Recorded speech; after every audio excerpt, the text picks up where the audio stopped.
Shalom, all praises, honor, and glory unto Yahweh, Ba'asham Yahawashai, Ba'asham Rakakwadash.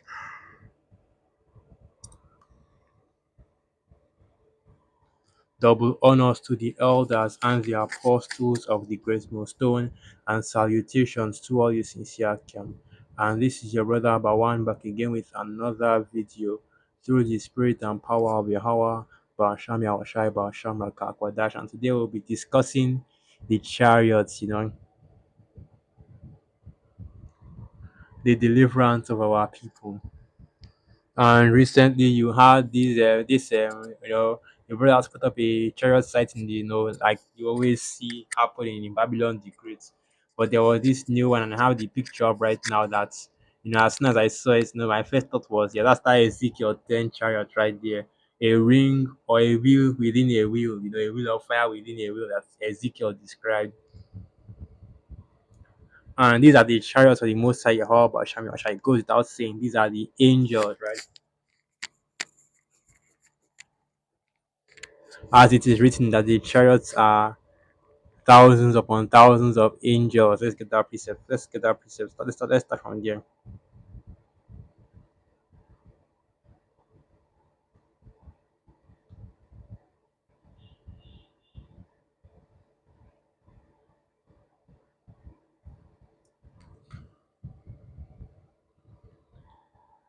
Psalm 68, verse 17. The chariots of the Most High, Yahweh Hashem Yahweh, are 20,000, even thousands of angels. Yahweh is among them, as in Sinai in the holy place. Can.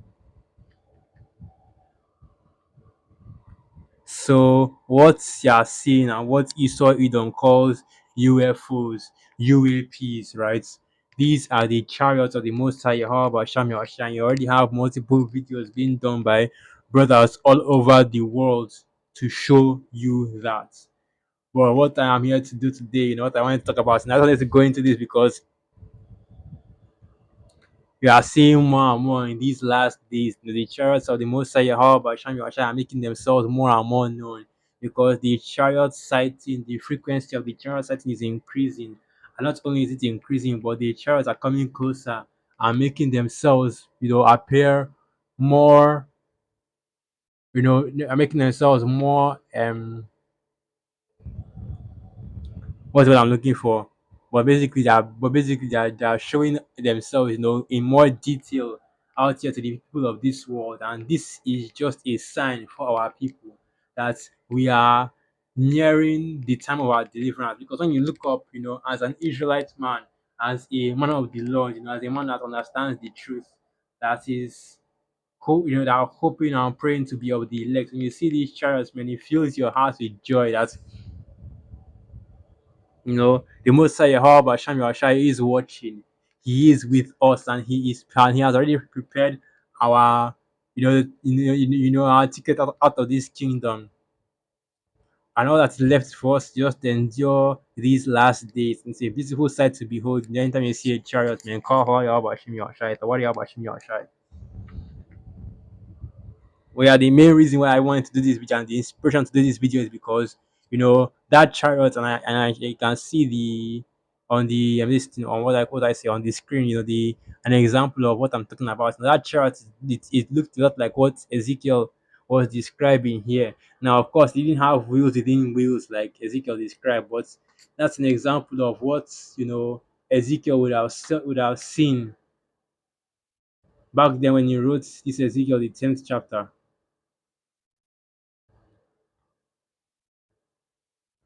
Let me go into that.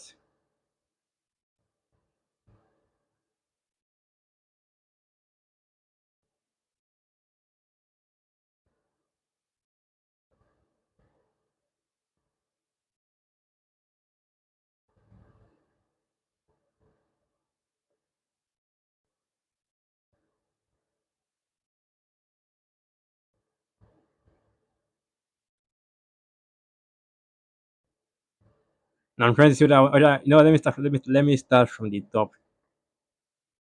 Ezekiel 10 verse 11. Then I looked and behold, in the firmament that was above the head of the cherubims. They appeared over them as it were a sapphire stone, as the appearance of the likeness of a throne. And he spake unto the man clothed with linen, and said, Go in between the wheels, even under the cherub, and fill thine hands with coals of fire from between the cherubims, and scatter them over the city. And he went in my sight. And of course, the cherubims, that's going back to the Hebrew word karab, which now I don't really know the definition of it, but I know that the seraphim is seraphim is means burning. I don't think this word, it actually give a definition, a meaning in the Strongs. Let me just make sure.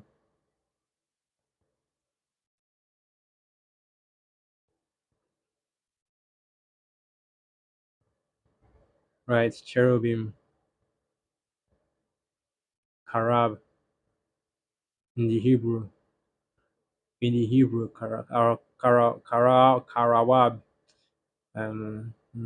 There it is. Yeah, and they didn't really give a meaning of what the cherubim is, of uncertain origin. Cherubim, and angelic being, as guardians of Eden, as flanking God's throne, as an image for form hovering over the Ark of the Covenant, right?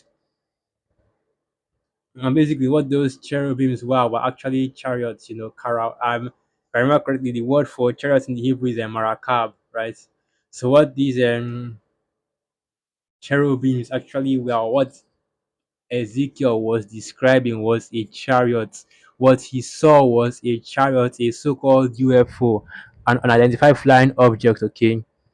Because you have this doctrine being pushed out there in the world that what Ezekiel saw wasn't a chariot, but actually some kind of, you know, weird cosmic horror, Z type of creature. Let me just show you an example of that.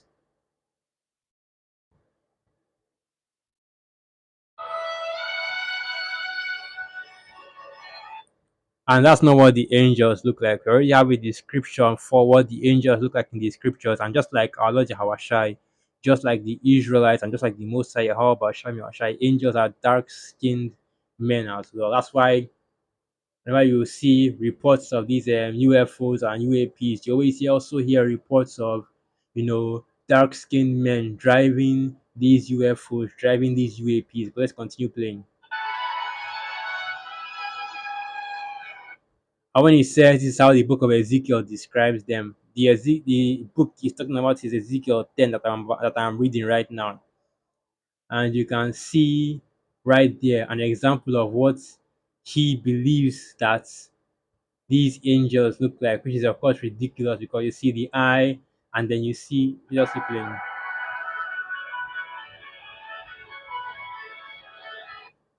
And that's what they think that an angel of the most high Yahweh Shami Ashai looks like, man. Showing you, these Christians, they don't really understand the scriptures. And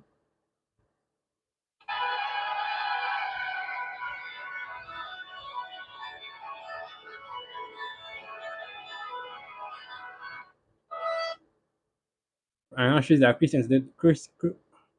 Christians don't understand the scriptures because what Ezekiel was talking about was a chariot and not the giant eye in a circle. Okay, but let's continue reading. Ezekiel 10, verse 3. Now the cherubim stood on the right side of the house when the man went in, and the clouds filled the inner court. Then the glory of Yahweh went up from the cherub and stood over the threshold of the house, and the house was filled with the cloud, and the court was full of the brightness of Yahweh's glory. And the sound of the cherubim's wing was heard even to the outer court, as the voice of the Almighty power when he speaketh. Oh, but it says wing right there. It says wing right there. You have to be an angel. You have to be, a creature with wings. But it wasn't a creature because even aircrafts have wings. Even the chariots have wings since they come in all shapes and sizes. And this is still a description of the chariots. But let's continue reading. Alright, all this means is that it was a chariot that actually had wings that Ezekiel saw and heard the sound of its wings. And it doesn't even need to be the sound of wings, it could even be the sound of an engine. Because you see a helicopter, for example, when it's about to take off, the sound of its fans, the rotors on top of its beating is the same. It's the same sound. It's the same sound as the sound of wings. About when a creature is about to take off. So there is no difference. So even this still doesn't show that, really. Let me just continue reading. So let me just continue reading because because once you understand the scriptures, there's really no way to try and justify or try and imagine in your minds how these Christians can believe that the cherubs, right, the chariots, that is the cherubim that the scriptures are speaking about, are these type of creatures. Let's go back to that.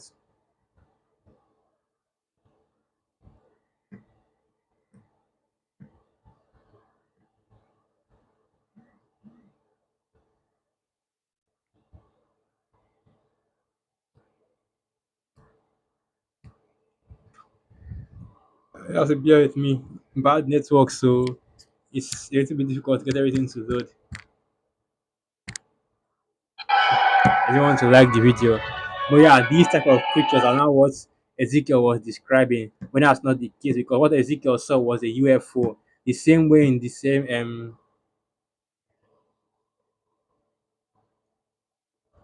way in Ezekiel, the fifth chapter, I believe. Okay, not Ezekiel, the fifth chapter. I think it was even Zechariah. But let me just make sure first.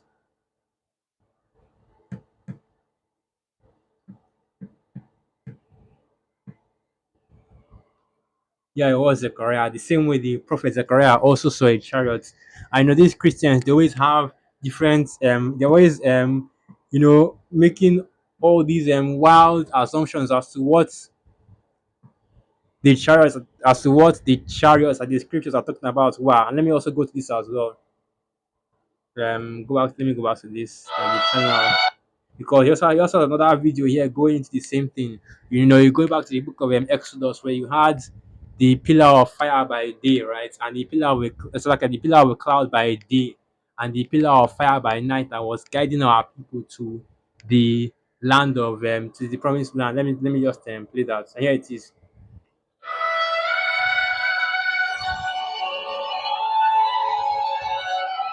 And these Christians actually legitimately think that that pillar that the scriptures is talking about is actually a giant pillar that was just that a giant one massive pillar that was just going all the way from the earth even to the heavens. And just I don't really know how or I don't really know how they believe this thing would work.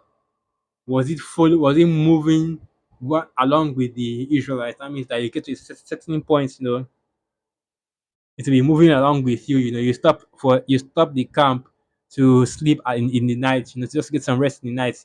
It will stay still. You now continue proceeding to the promised land, it's also be moving with you. But the scriptures clearly tell you, and let's go to that it was in the sky at the pillar of cloud, at the pillar of fire was in, okay? And that pillar of fire once again was a chariot. And you have to bear with me, I have a toothache right now, so I'm not really able to talk properly. That's why I'm stuttering and messing up like this. Like that. But and how does that go? Slide look at Second Timothy the fourth chapter. Preach the word, be instant in season, out of season. It's last the truth still has to come out, right? So you just have to bear with me. So like yeah. So anyway, Exodus 13, verse 21. And Jehovah went before them by day in a pillar of a cloud to lead them the way, and by night in a pillar of fire to give them light, to go by day and night. He took not away the pillar of the cloud by day, nor the pillar of the fire by night from before the people. Right, this is how the Most High Yahweh Hashem Yahshua led our people into the promised land by following that pillar, right? The pillar of cloud by day and the pillar of fire by night. And what that pillar was a chariot, okay? And the reason we know this is because even the scriptures tells you that even the clouds become the chariots of the Most High Yahweh Hashem Yahushai, which of course the chariots are what is called UFOs and UAPs in this kingdom. But as it is written, He maketh the clouds His chariots, right? So it's not just massive, wheels or rolls like in the book of Zechariah, but it's also clouds as well. Because you see some examples of that. Like I always say, if you go and you can look at the declassified images that the FBI, I believe, or was it NASA recently, or the Air Force, the United States Air Force released 2 or 3 years ago, and you will see that some of the chariot images that are there were actually pictures of clouds, okay, shaped like a quote unquote UFO or quote unquote UAP, right? And that's what Esau calls them, but we already know what it is, the chariots of the Most High Yahweh Shem Yahushai.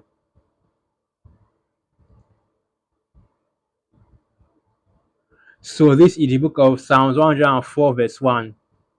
Bless Yahweh, O my soul, O Yahweh, my power. Thou art very great, thou art clothed with honor and majesty, who coverest thyself with light as with a garment, who stretchest out the heavens like a curtain, who layeth the beam of his chambers in the waters, who maketh the clouds his chariots, who walketh upon the wings of the wind.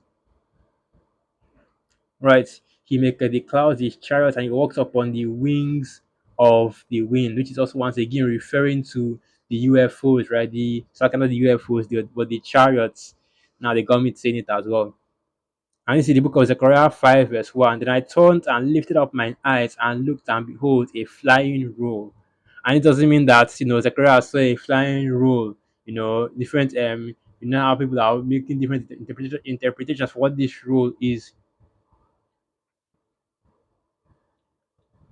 That, oh, he saw a flying scroll, or he saw a flying this or a flying that. But no, he saw a chariot that took the shape of a flying roll, kind of like the tic tac chariot that's the tic tac chariot sighting that people found recently. I think that was like 2 years ago. But continuing on, Zechariah 5 verse 2. And he said unto me, What seest thou? And I said, and I answered, I see a flying roll. The length thereof is 20 cubits, and the breadth thereof 10 cubits. Then said he unto me, This is the curse that goeth forth over the face of the whole earth. For everyone that stealeth shall be cut off as on this side according to it, and everyone that sweareth shall be cut off as on that side according to it. Right. So you already know and this shows you what the chariot represents for this kingdom. It represents destruction for the people of this kingdom, right? Which is why you see that Esau Edom spent so long trying to hide the fact that these chariots are out there flying through the night sky, all right? But ultimately, because of prophecy, because of the men of the Lord and the faithfulness of the Most High, Yahweh, Hashem, Yahushai, he had to confess, he had to admit that there were these chariots out there, unidentified flying objects, unidentified alien phenomena, unidentified aerial phenomenon. It's like you have to bear with me. I'm into it. But yeah, unidentified aerial phenomenon, right? And you have to admit that these things actually happen, and the chariots are actually out there. And you even have some Edomites that have even just straight up said that, look, these are the angels, man, because that's what they are. Okay, let's go back to Ezekiel 10. Oh man, let me jump down a little bit.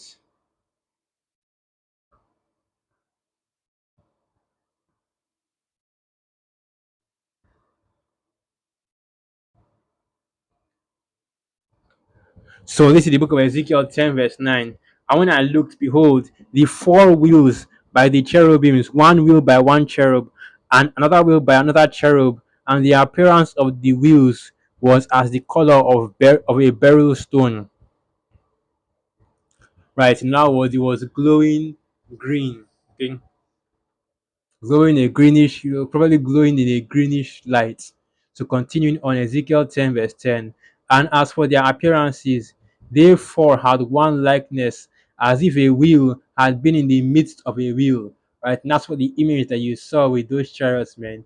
A wheel, yeah, basically just a giant glowing wheel. But for these chariots, you have a smaller wheel inside a larger wheel. And not only do you have a smaller wheel in a larger wheel, both the wheels are moving independently of each other. So it's basically like, the wheels are moving inside each other in different directions. And I don't know if you can imagine it, but you see like something similar to, if you see the if something similar to, I don't really know what to use and describe, how those wheels would have been moving, but wheels moving independently of each other. I think you can at least just use your imagination to see something like that. Like for example, two circles or two wheels, one bigger one and one smaller one. One is moving clockwise, one is moving counterclockwise, something like that. They each had their own. I will continue reading it to see where Ezekiel actually mentions this. So Ezekiel 10 verse 11, when they went upon their four sides. They turned not as they went, but to the place whither the head looked, they followed it. They turned not as they went. Right. So basically, he's describing how the chariots moved. Okay. And the head of the chariot represents the cockpit, because this isn't a actual creature, a living creature that Ezekiel is describing, but a chariot, a vehicle. Okay. This is basically, advanced technology, far more advanced than anything Esau Edom has currently, because the power that these chariots have and their maneuverability, right? The ability and the different um, capabilities of these. And yeah, because what Ezekiel saw was just was the chariot of the Most High, Yahweh Shem Yahshai, the deliverance of our people. Okay, so with that, I'll end the video right here. Once again, all praises, honor, and glory unto Yahweh, Ba'asham Yahshai, Ba'asham Rakak Wadash.